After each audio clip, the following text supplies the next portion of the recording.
This week on the Four Rivers Ag Report, don't tell anyone, but we may be out of the DROUGHT. Also, news of a massive crop insurance fraud. And we find out when it's okay to be burning mad. That and more on the Four Rivers Ag Report.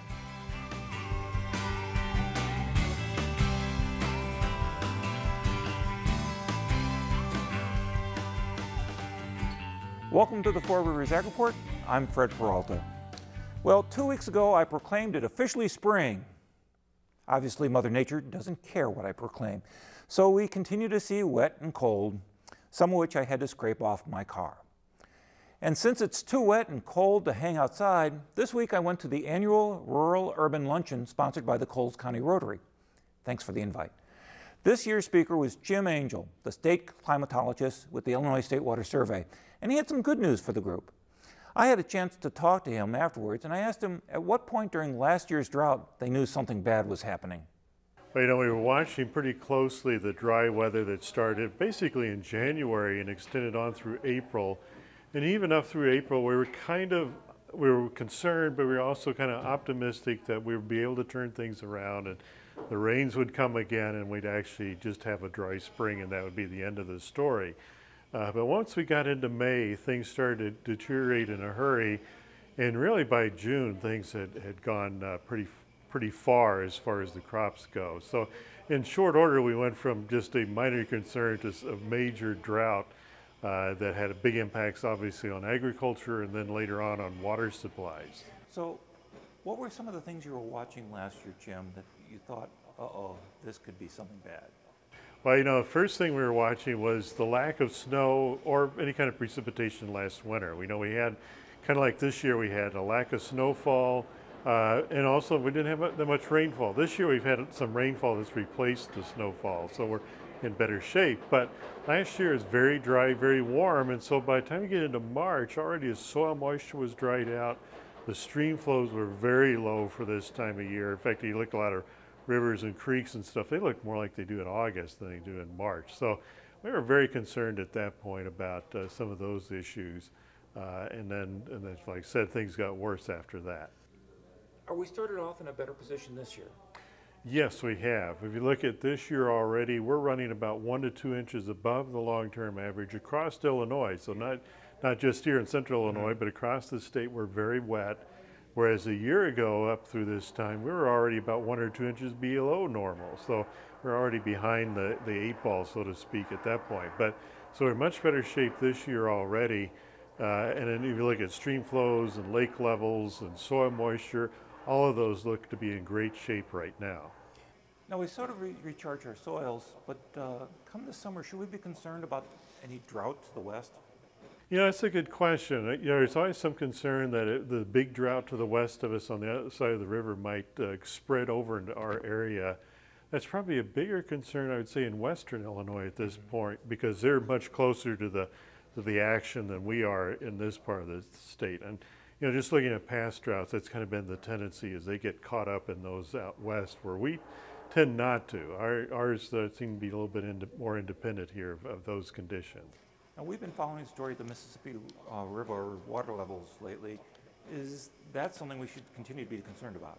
It is. There's some concern from an Illinois perspective about what's happening on the Mississippi River, obviously. And I would say that right now about a majority of the upper Mississippi and pretty much all the Missouri River Basin is in some stage of drought. So it's not something that, the weekend's rains are going to turn things around. I think in the short term, what has helped is it's been very wet in Illinois. So there's a lot of water coming down the Illinois River and the Kaskaskia, and those rivers have kind of helped out, at least in the short term. But I think long term, it's going to take much more rain over a much larger area to get us out of that mess. Now, farmers around here were hit hard by the drought. Their corn crops were devastated. Soybeans helped us out a bit, but so a lot of people are chomping at the bit to get in the field and plant wall to wall, whatever. Is a large crop going to affect our soil moisture levels statewide? That's a good question. As far as the crop's impact on soil moisture, kind of typical for us is that We start in the spring, very wet conditions, and until the crop, really gets noticeably tall, the impact on soil moisture is fairly mild. But once you get, above knee high and eventually get up to 9-foot corn, that can draw quite a bit of moisture out of the ground in a hurry. In fact, especially in that June and August time frame, a corn crop can really pull a lot of moisture out of the ground.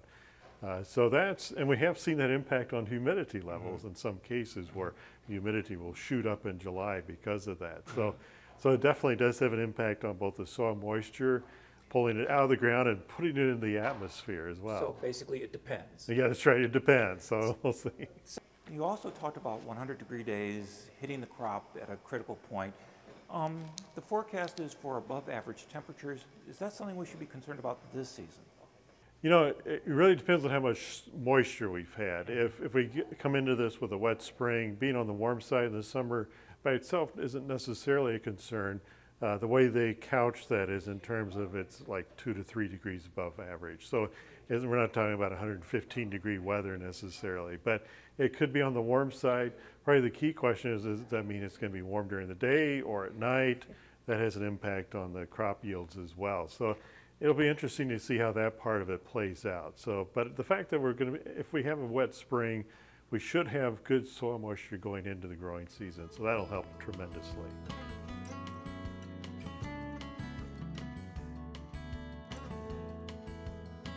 Most of the farmers around here are thankful that crop insurance was available last year. Monica has some news about a group out east who may have wished they never heard of it. Monica? Thanks, Fred. I'm Monica Becker.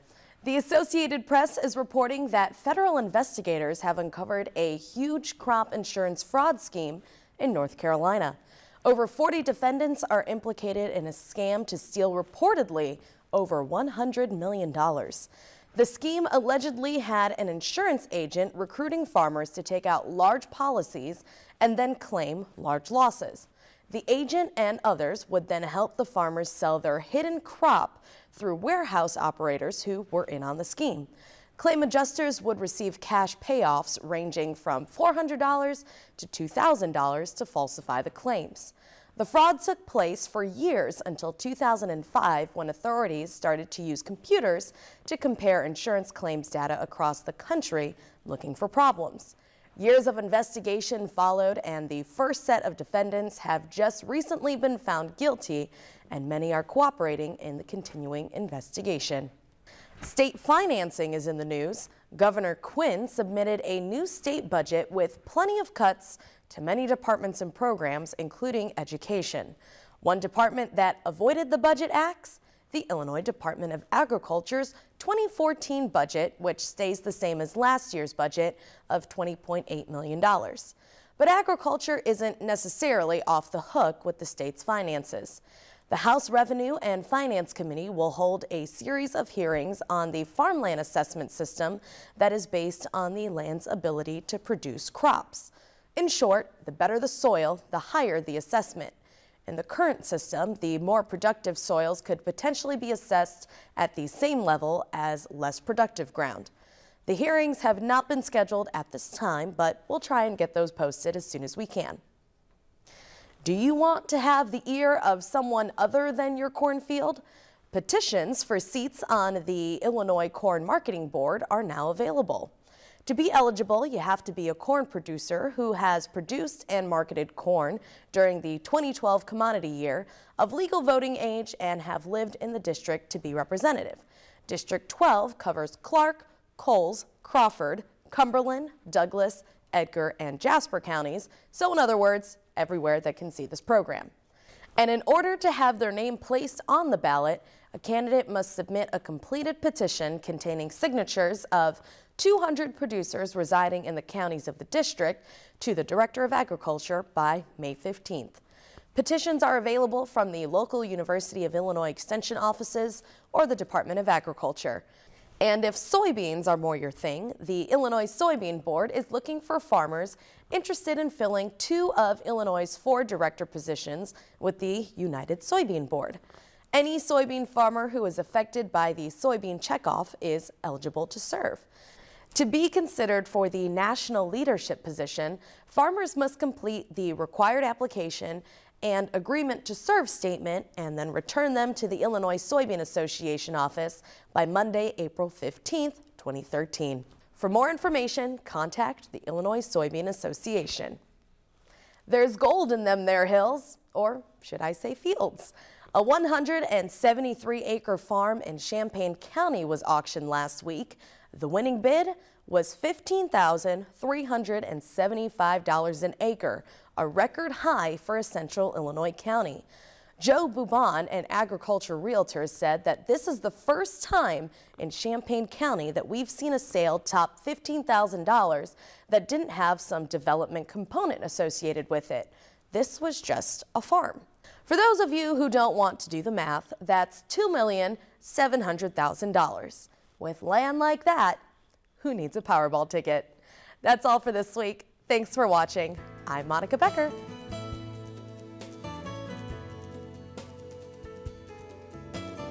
And with me now is Kenton Macy. He's the USDA NRCS biologist. And Kenton's here to talk about prescribed burning? Yes. What is prescribed burning?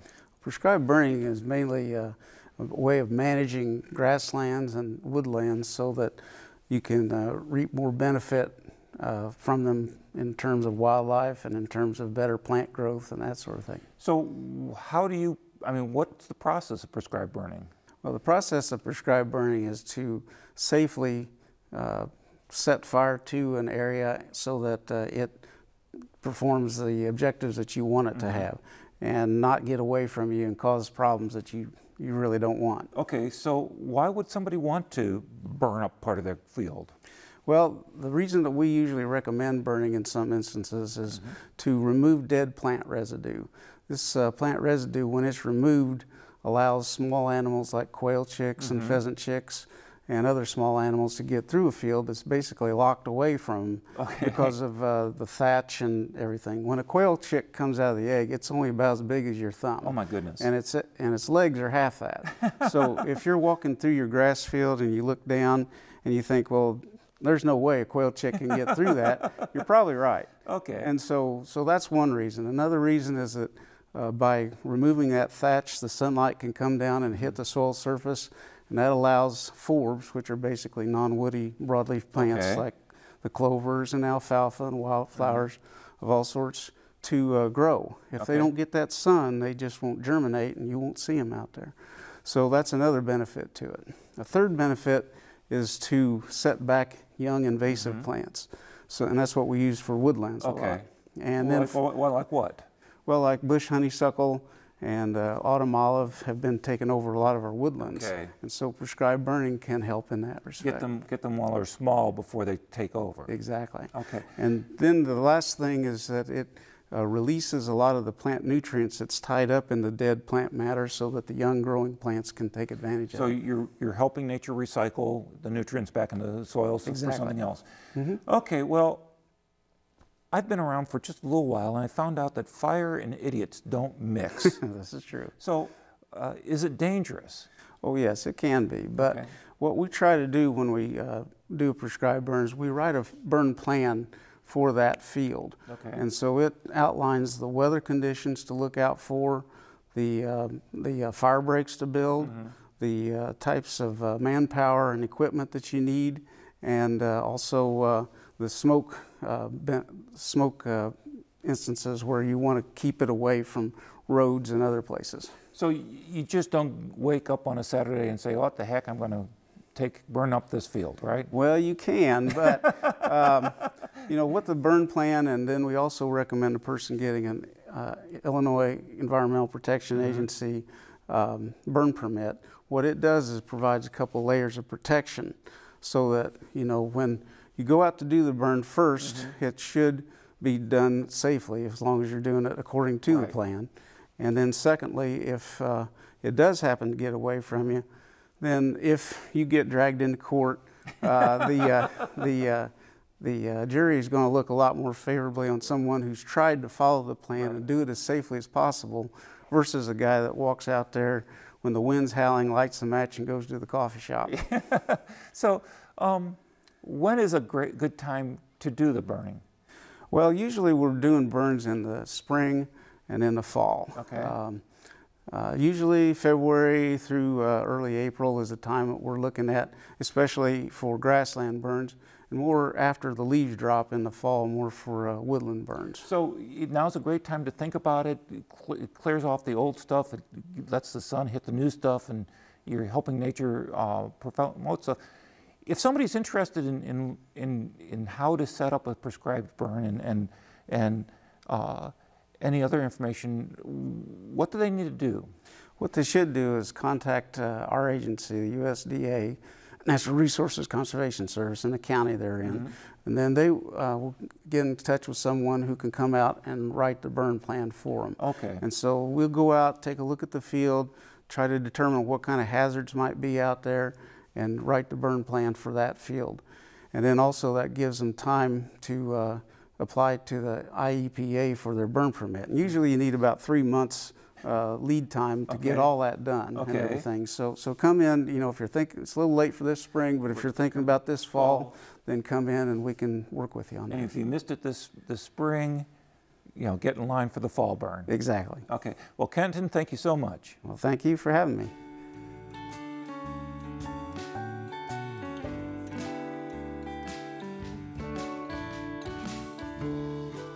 On my drive home from work on Tuesday, I ran into a ton of different weather. Rain, followed by sleet, then blue skies, then near whiteout conditions, and finally dry and clear, all within 20 minutes.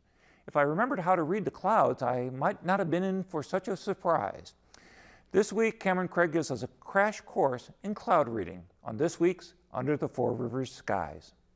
Old weather proverbs such as ring around the moon, rain real soon, or red sky at night, sailor's delight, red sky in the morning, sailors take warning, were all used to describe the short-term forecast.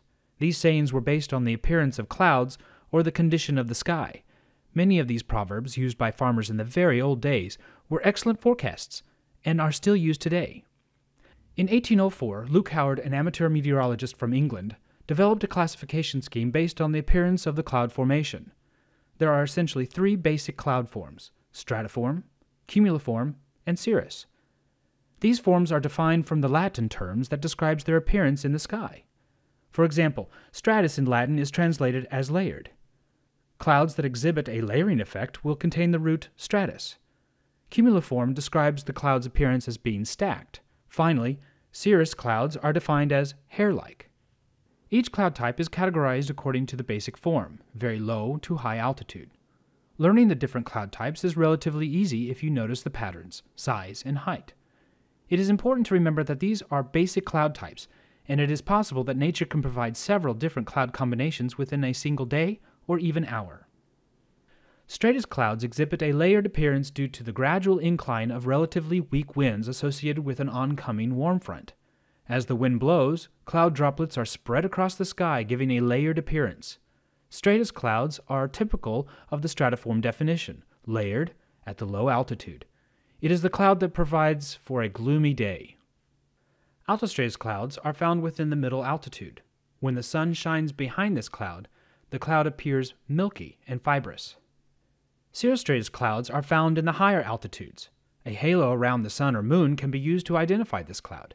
This cloud is mostly made of ice crystals and gives the appearance of a very thin film with the disk of the sun or moon extremely distinct. Cumulus clouds are just as they are defined, large, white, puffy clouds. These clouds are typical of a fair weather day. Altocumulus clouds are smaller than cumulus and often positioned in rows. These clouds can often display a mackerel sky. Cirrocumulus clouds are the smallest of this class of cloud and arrange themselves in rows in higher altitudes. Cirrus clouds, defined as hair-like, are clouds that exhibit a streakiness, as if they were pulled apart like cotton candy. There is only one cloud associated with this form, which is only found in the higher altitudes. Nimbostratus clouds are clouds that look like the stratus cloud, but produce precipitation. This cloud is found in the very low altitudes. The only cloud that extends from the low altitude to the high altitude is considered the king of all clouds, the cumulonimbus. This cloud often exhibits an anvil top and produces thunderstorms. Meteorologists and weather enthusiasts use cloud classification to understand how the immediate atmospheric environment is evolving and can determine a general forecast. For example, stratiform clouds are commonly associated with an oncoming warm front. If you see cirrostratus clouds and then altostratus and stratus move in, you can generally expect warmer temperatures and a chance of rain showers in the next few hours. When the region experiences thunderstorms ahead of a cold front, you can generally expect cooler temperatures and clear skies with a few cirrus clouds the next day.